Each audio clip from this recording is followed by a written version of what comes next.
sa panahon na nag-i-encounter, nararamdaman ko na nandiyan pala yung Diyos na kikilos sa buhay natin.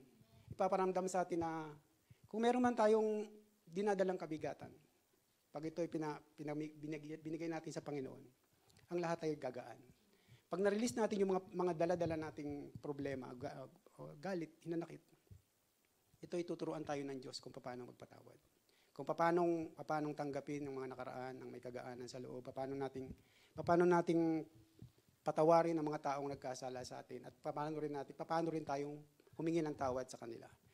Sa naramdaman ko na nung encounter na yon na nararamdaman kong gusto akong baguhin ng Diyos.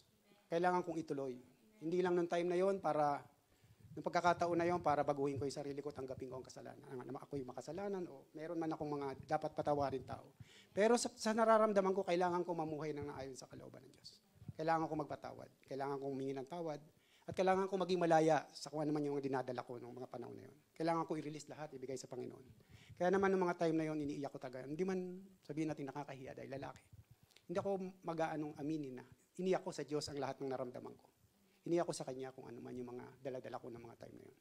Kaya sa naramdaman kong mga sabihin nating kabigatan o mga problema ng mga panahon na yun, hindi ko man naramdaman sa aking ama yung sinasabing pag-ibig o pagmamahal. Pero naniwala ako, naramdaman ko, mayroong Diyos na nagmamahal sa akin. Mas mayroong Diyos na Ama natin na magmamahal sa atin at hindi tayo hayaang mapariwara. Nandiyan yan ang Diyos para tayo gabayan. Nandiyan yan ang Diyos para ibalik tayo sa Kanyang presensya.